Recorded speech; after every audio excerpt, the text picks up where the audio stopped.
সবার সামনে সিসিটিভি ক্যামেরার ফুটেজ দেখিয়ে মৌলি আর নয়নতারার মুখোশ খুলে দিল অনিরুদ্ধ আর বাণী। হ্যাঁ বন্ধুরা, এমনটাই দেখা যাবে। তাই সম্পূর্ণ জানতে ভিডিওটিতে লাইক দেওয়া, চ্যানেলটি সাবস্ক্রাইব করে দেখতে থাকুন। গল্পের শুরুতেই দেখা যাবে বিক্রম দেব বাড়ি ভাঙার জন্য গেলেই তখনই বিক্রম দেবের হাতটা ধরে ফেলে অনিরুদ্ধ আর বলে, আপনি এই বাড়িতে একটু হাতও লাগাতে পারবেন না। আমাদের পারমিশন ছাড়া এই বাড়ির আপনি একটা ইটও খুলতে পারবেন না। তখন বিক্রম দেব বলে, তোমার এত বড় সাহস? তুমি কে এগুলো বলার? আমার থেকে বাড়ি কিছুতেই বাঁচাতে পারবে না। তখনই সেখানে মথুরা চলে আসে আর সেই বলে, না, আপনার এই প্ল্যানটা সাকসেসফুল হলো না, কারণ আপনি এই বাড়ি কিচ্ছু করতে পারবেন না। তখন বাণী বলে, হ্যাঁ, এই বাড়ি আমাদের, আর আপনি এই বাড়ি ভাঙতে পারবেন না। আপনার সমস্ত পরিকল্পনায় আমরা জল ঢেলে দিয়েছি আপনার বিরুদ্ধে। দুর্নীতির সমস্ত কাগজপত্র আমরা হাতে পেয়ে গেছি। তখন পিনাকি বলে, একটু আগে আপনি বলছিলেন না তাপসের ব্যাপারে দুনিয়ার কথাবার্তা? তাপস আর আমি কাঁধে কাঁধ মিলিয়ে, হাতে হাত মিলিয়ে এই কাগজপত্রগুলো সবকিছু জোগাড় করেছি আর আপনার বিরুদ্ধে সবকিছু কোর্টে পেশ করেছি। এবার না, আপনি আর কিছুতেই বাঁচতে পারবেন না। দেখুন, আপনি যা যা এ পর্যন্ত দুর্নীতি করেছেন না, সব কিছুর প্রমাণ কিন্তু এখানে আছে। সবকিছু আমাদের হাতে। হ্যাঁ, জোগাড় করতে হয়তো একটু দূর দেরি হয়েছে, তারপরেও ফাইনালি আমরা জোগাড় করতে পেরেছি। তখনই দেখা যাবে কোর্টের স্টে অর্ডার দেয় বিক্রমের হাতে। তখন বিক্রম বলে, কোর্ট থেকে একটা কাগজ দেখে আমাকে ভয় দেখানো হচ্ছে? এই বলে কাগজটাকে ছিঁড়ে ফেলে আর বলে, আমার নামও বিক্রম দেব, আমি কিন্তু এসবে ভয় পাই না। তাই আমার হাত থেকে এই বাড়ি বাঁচানো কোনোভাবেই তোমাদের সম্ভব নয়। আজকে আমি এই বাড়ি থেকে তোমাদের সবাইকে বের করে দেব। তখন বাণী বলে, সেটা তো আপনি আর পারবেন না। আপনি আমাদেরকে এই বাড়ি থেকে আর বের করে দিতে পারবেন না। এখন আপনার বিরুদ্ধে সমস্ত প্রমাণ আমাদের হাতে রয়েছে, আর আমরা না সবকিছু কোর্টে জমাও দিয়েছি। তখন বিক্রম বলে, তোমরা আমার কিচ্ছু করতে পারবে না, কিছু না। তখন পিনাকি বলে, তাই নাকি? কিছু করতে পারবো না? তখনই মধুরা বলে, হ্যাঁ, আপনি এই বাড়ির মালিকদেরকে আর বের করতে পারবেন না, কারণ কোর্টে আমি সবকিছু জমা দিয়েছি। এখন কোর্ট সেটা নিয়েও নিয়েছে, আর কোর্ট এখন এটা প্রমাণ করবে যে আপনার এই যে যে টাকাগুলো দিয়ে বাড়িটা কিনেছেন, সেগুলো আসল টাকা নাকি আপনি দুর্নীতি করে কামানো কালো টাকা, সেগুলো প্রমাণ হবে, তদন্ত হবে। তবে হ্যাঁ, এই বাড়িটা আপনি কিনেছেন ঠিক, তাই আপনি যেমন এই বাড়ি থেকে বেরিয়ে যাবেন না, তেমন এই বাড়ির আসল মালিকদেরকেও আপনি বের করতে পারবেন না। আর যতক্ষণ না পর্যন্ত কোর্ট থেকে আপনি কোনো রকম কোনো কাগজ পাচ্ছেন, সেই পর্যন্ত বাড়িও ভাঙতে পারবেন না। তাই স্টে অর্ডারটা না ওদের পক্ষেই। তখন বিক্রম দেব বলে, এত বড় সাহস সবার? আমি কাউকে ছাড়বো না, কাউকে না। এই বলে বিক্রম দেব সেখান থেকে চলে যায়। তখনই দেখা যাবে বাণী সমস্ত লোকদেরকে বাগানে গিয়ে বসতে বলে চা দেওয়ার জন্য। তারপরে অনিরুদ্ধ বলে, মধুরা, আজকে তোমার কাছে আমি সারা জীবন কৃতজ্ঞ থাকবো। তুমি না আসলে না সময় মতো আমাদের বাড়িটাকে আমরা বাঁচাতে পারতাম না। তখন বাণী বলে, হ্যাঁ মধুরা, তোমার জন্যই সবকিছু হয়েছে। তখন পিনাকিও বলে, তবে এই সবকিছু বাণী আর অনিরুদ্ধই করেছে, না হলে এত কিছু সম্ভব হতো না। তখন সাথী বলে, হ্যাঁ বাণী, অনিরুদ্ধ, তোমরা দুজন কাঁধে কাঁধ মিলিয়ে যে লড়াইটা লড়ছো না, তার জন্যই আজকে বাড়িটা বেঁচে গেছে। তখন বাণী বলে, কিন্তু ওনার কাছ থেকে আমাদেরকে বাড়িটা বাঁচাতে হবে, না হলে কিছুতেই কোনো কিছু সম্ভব হবে না। বিক্রম দেব কিন্তু এভাবে বসে থাকবে না। তাই আমাদেরকেও প্রমাণ জোগাড় করতে হবে, শেষ চালটা আমাদের দিতেই হবে।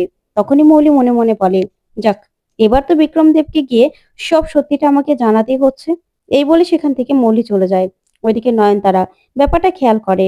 তারপরে দেখা যাবে পানি অনিরুদ্ধ অফিসে গিয়ে তিনজন লোকের সঙ্গে দেখা করে আর বলে, আমরা জানি আপনাদের সঙ্গেও বিক্রম দেব ঠিক একই কাজ করেছে, আপনাদের সবকিছু নিয়ে নিয়েছে, তাই তো? কিন্তু আমরা কিন্তু ওর বিরুদ্ধে যথেষ্ট প্রমাণ পেয়েছি। এখন আপনারা যদি আমাদের পাশে থাকেন, তাহলে ব্যাপারটা আর একটু সহজ হবে। তখন এই লোকগুলো বলে, না না, আমাদেরকে বিক্রম দেব এখনো হুমকি দিচ্ছে মেরে ফেলার, তাই আমরা কিচ্ছু করতে পারবো না। আমাদের হাতে যার কিচ্ছু নেই, আমরা কোনো রকম কোনো কিছু যদি বলতে যাই, তাহলে আমাদেরকে শেষ করে দেবে ওই লোকটা। তখন বাণী আর অনিরুদ্ধ বলে, দেখুন, আপনাদের মতনই আমাদের সবকিছু কিন্তু ওই বিক্রম দেব দুর্নীতি করে কেড়ে নিয়েছে। তাই এই লোকটাকে আর তো এইভাবে বাড়তে দিলে চলবে না। এবার তো আমাদের রুখে দাঁড়াতে হবে। আর তাছাড়া ওনার বিরুদ্ধে আমাদের কাছে অনেক প্রমাণ রয়েছে। শুধু আপনারা আমাদের পাশে থাকুন। আপনারা যদি মুখ না খোলেন, তাহলে তো ওই লোকটার কিছুতে আমরা মুখোশটা খুলে দিতে পারছি না, আর কারো হেল্পও করতে পারছি না। তখনই অনিরুদ্ধ বলে, আমি অনিরুদ্ধ চ্যাটার্জি আপনাদের কথা দিচ্ছি, আমাদের রয় অ্যান্ড চ্যাটার্জি কোম্পানি যদি আবার ঘুরে দাঁড়ায়, তাহলে আপনাদের কোম্পানিকেও আমরা হেল্প করব, আপনারা যদি আমাদের সাহায্য করেন। তখনই লোকগুলো বলে, সত্যি? আপনি আমাদের কথা দিলেন তো? তখনই অনিরুদ্ধ বলে, হ্যাঁ, আপনাদের আমরা কথা দিলাম। তখনই লোকগুলো বলে, ঠিক আছে, তাহলে আমরা সামনাসামনি হয়তোবা সাহায্য করতে পারবো না, তবে লিখিত দেব আমরা। তারপরেই লোকগুলো চলে গেলেই অনিরুদ্ধ আর পানি বলে, যাক, অনেকটা প্রমাণ এবার আমাদের হাতে চলে এসেছে মিস্টার চ্যাটার্জি। কিন্তু আমি জানি বিক্রম দেব এবার কিন্তু বসে থাকবে না। ও কিন্তু অনেক রেগে আছে। এখন কোনো না কোনো চাল দেবেই। আর এই চালের মধ্যে হয়তোবা কোনো না কোনো ভুল করবে। তখন অনিরুদ্ধ বলে, তাহলে বানি এবার আমরা কি করব? তখন বানি বলে, তাহলে এবার বিক্রম দেবকে আমাদের ফলো করতে হবে। উনার উপর নজর রাখতে হবে। উনি কখন কি করে সবটা দেখতে হবে। ওইদিকে বিক্রম দেব নিজের অফিসে এসে প্রচন্ড রাগ দেখাতে থাকে আর সবকিছু কুয়াশা। ল্যাপটপে বসে বসে দেখে আর বলে, বিদ্যুৎ ভালোই বুদ্ধিটা দিয়েছে, তার জন্য তো ওনার উপর আমি নজর রাখতে পারছি। ওইদিকে বিক্রম দেব প্রচন্ড রেগে যায় আর বলে, ভানি আর অনিরুদ্ধর এত বড় সাহস, ওরা আমার বিরুদ্ধে প্রমাণ জোগাড় করে। এই কাগজপত্রগুলো ওদের হাতে এলো কি করে? কিন্তু ছাড়বো না, ওদেরকে আমি ছাড়বো না। ঠিক তখনই নয়নতারা বিক্রম দেবের কাছে আসে আর এসেই বলে, কি ফেঁসে গেলেন তো? শুনুন, আপনি মৌলি রায়ের সঙ্গে হাত মিলিয়েছেন, ফলাফল কি হলো? 0। ওইদিকে কুয়াশা বলে, মহিলা আবার ওনার সঙ্গে কেন দেখা করতে এসেছে? তখন নয়নতারা বলে, এবার বানি আর অনিরুদ্ধ, শেষ চালটা দেওয়ার আগেই আপনাকে কিন্তু আমি বাঁচাতে পারি। তখন বিক্রম দেব বলে, আপনি আমার থেকে কি চান? তখন নয়নতারা বলে, শেয়ার, শেয়ার চাই। তখনই বিক্রম দেব বলে, শেয়ার কি হাতের মোয়া নাকি যে আপনি চাইলেই দিয়ে দেবো? তখন নয়নতারা বলে, আমি জানি আপনার মৌলির সঙ্গে ডিল হয়েছে, তাই আপনি মৌলির সঙ্গে ডিলটা না করে আমার সঙ্গেই কিন্তু করতে পারেন। আমি তার জন্য 25% চাই। তখনই নয়নতারা মনে মনে ভাবে, আমি তো এই পুরো বাড়িটা চাই, আর পুরো কোম্পানি এক টানা করিও দেব না, কিন্তু অনিরুদ্ধ বাণীকেও হিরো সাজতে দেব না। তখনই সেখানে মৌলি চলে আসে আর সেই বলে, বাহ গ্র্যান্ড মামি, বাহ, তুমি এখানে চলে এসেছো। আর শুনুন মিস্টার বিক্রম দেব, আপনার আমার শেয়ারের কথা বললে চলবে না। আমার শেয়ার কিন্তু আমাকে বুঝিয়ে দিতে হবে। তখন কুয়াশা বলে, বাহ, এও চলে এসেছে বিক্রম দেবের কাছে। তখন বিক্রম দেব বলে, আমি কি সন্ন্যাসী নাকি যে আমার যা কিছু আছে তোমাদের মধ্যে ভাগ করে দেব? তখন মৌলি বলে, মানে কি বলতে চান আপনি? হ্যাঁ, আপনার সঙ্গে তো আমার কথা হয়ে গেছে যে আপনি আমাকে শেয়ার দিবেন।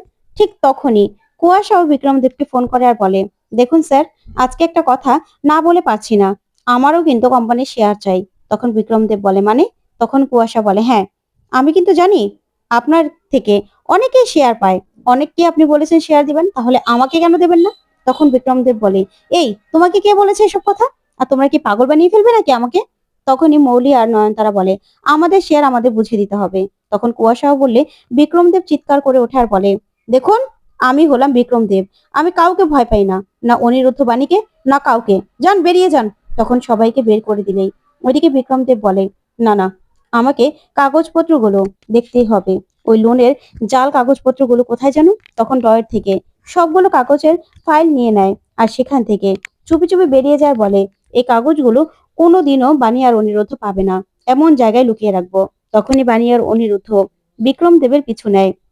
অন্যদিকে দেখা যাবে ঈশানী সাথীকে বলে, এই বাড়িটাও আমাদের হাতছাড়া হয়ে যাচ্ছে, আমরা কিচ্ছু করতে পারছি না, কি করবো বলো তো? তখন সাথী বলে, তুমি এতটা টেনশন করো না ঈশানী, বানিয়ার অনিরুদ্ধ আছে তো। তখন ঈশানী বলে, তুমি ওদের উপর এতটা ভরসা করছো কি করে সাথী? আমি না ভরসা করতে পারছি না। এই সবকিছু না বাণীর জন্যই হয়েছে। আর্যকে কোম্পানিতে জয়েন করা থেকে শুরু করে সবকিছু বাণীর জন্য হয়েছে, না হলে এরকম কিছু হতো না। তখন সাথী বলে, তুমি কিন্তু ভুল ভাবছো ঈশানী, তুমি ওদের উপর ভরসা করতে পারছো না। তুমি একটু আশার আলো মনের মধ্যে জ্বালতে পারছো না? তুমি একটু আশা করো না যে সবকিছু ঠিক হয়ে যাবে। তখন ঈশানী বলে, না গো, আমি না ভরসা করতে পারছি না, সেই জন্যই আমি এসব কথাগুলো বলছি। ওইদিকে দেখা যাবে বিক্রম দেব নিজের একটা পুরনো গোডাউনে নিয়ে এই কাগজপত্রগুলো সিন্ধুকে রেখে দেয়। তারপরে দুজন পাহারায় লোকও রেখে দেয়।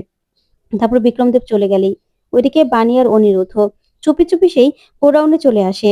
তারপরে সেখান থেকে বিক্রম দেবের একটা ছবির পিছনেই একটা সিন্দুক দেখতে পায়। আর সেই সিন্দুকটা খুলেই সেখান থেকে সমস্ত কাগজপত্র পেয়ে যায়। তখন অনিরুদ্ধ বলে, বানি, এই তো সেই কাগজপত্রগুলো। তখনই ওরা দেখতে পায় সেখানে আরো অনেক কাগজপত্র মিসিং। তখন অনিরুদ্ধ বলে, যাই হোক না কেন, যা পেয়েছি তাই নিয়ে চলো। তখনই গুন্ডা দুজন চলে আসলেই একদিকে একজন বাণীর গলায় ধরে আর আরেকজন অনিরুদ্ধর সঙ্গে মারামারি করতে থাকে। তারপরে অনিরুদ্ধ এসেই বাণীকে বাঁচায় আর গুন্ডাদেরকে ইচ্ছে মতো মারে। তারপরে সেখান থেকে বাণীকে নিয়ে চলে যায় আর মধুরাকে ফোন করে আর বলে, মধুরা, আমরা অনেকগুলো প্রমাণ পেয়েছি, যেগুলো তোমার হাতে আমরা তুলে দিতে চাই। তখন মধুরা বলে, ঠিক আছে। তারপর দেখা যাবে অনিরুদ্ধ আর বাণী সেই প্রমাণগুলো নিয়ে সেখান থেকে বেরিয়ে যায়। এদিকে বিক্রমদেব ফোনে কথা বলছে। তখনই বিক্রমদেবের গার্ড দুজন চলে আসার এসেই বলে, স্যার, আপনার কাগজপত্রগুলো চুরি হয়ে গেছে। তখন বিক্রমদেব বলে, মানে? তখনই সেই ছেলেগুলো সিসিটিভি ক্যামেরা দেখায় আর বলে, দেখুন এই দুজন এসেছিল। তখন বিক্রমদেব বানি আর অনিরুদ্ধকে দেখে প্রচন্ড রেগে যায় আর বলে, বাঘের গুহায় থাবা দিয়েছো তোমরা, বাঘের গুহায় ঢুকে বাঘের খাবার কেড়ে নিয়েছো তো, এবার দেখো তোমাদের অবস্থা কি করি। এবার বিক্রমদেব চাল দেবে, তারপরে দেখি তোমরা নিজেদের কি করে বাঁচাও। কিছুতেই পারবে না বানি অনিরুদ্ধ। ওইদিকে দেখা যাবে মধুরা সব কাগজপত্রগুলো দেখে বলে, বানি এখানে 50% তোমরা উদ্ধার করতে পারলেও বাড়িটা কিন্তু উদ্ধার করতে পারবে না। এখানে সবকিছুতে জাল জাল ছিল, সে কাগজপত্রগুলো এখনো এখানে নেই। তখন বানি বলে, কি বলছেন ম্যাডাম, এখনো পারবো না? তখন মধুরা বলে, না, বাকি কাগজপত্রগুলো তোমাদেরকে উদ্ধার করতে হবে, তখনই দেখা যাবে। শ্যামলী বলে, দেখেছেন বেয়ান, একটু আশার আলো যখনই দেখতে যাই তখনই এই অবস্থা হয়। তখন সাথী বলে, তাহলে এখন আমরা কি করব? তখন বানি বলে, আমরা কিছুতেই হাল ছাড়বো না। এতটুকু যখন করতে পেরেছি, তাহলে বাকিটুকু আমাদেরকে উদ্ধার করতেই হবে। তখন বানি বলে, আমাদের একটা প্ল্যান করে ফ্যামিলির সবাইকে একত্রে হতে হবে, একত্রে থেকেই তারপরে সবকিছু উদ্ধার করতে হবে। তখন মধুরা বলে, হ্যাঁ, বাড়িটা এখনো বিক্রম দেবের নামেই আছে। তখন অনিরুদ্ধ বলে, হ্যাঁ, আমাদেরকে প্ল্যান অনুযায়ী সবকিছু করতে হবে, বাড়ির সবাই একত্র হতে হবে। তখনই বানি আর অনিরুদ্ধ নিজেদের মধ্যে প্ল্যান করে নেয়। তখনই সাথী বলে, কিন্তু এটা তো খুব রিস্কি হবে বানি। তখন বানি বলে, তাতে কি হয়েছে, জীবনে রিস্ক না থাকলে কোনো কিছু জেতা যায় না। এই বলেই বানি নিজের হাতটা বাড়িয়ে দিলেই সবাই এক এক করে বানির হাতে হাত রাখে। তখন ঈশানী বলে, আচ্ছা পিনাকি, তুমি কেন যে বানির সব কথায় সহমত হচ্ছ আমি তো সেটাই বুঝতে পারছি না। তখন পিনাকি বলে, না, এটা আমাদের পরিবারের লড়াই, সবার লড়াই। তো বন্ধুরা, কেমন লাগলো আজকের আপডেট? কমেন্ট করে জানাতে ভুলবে না। ধন্যবাদ।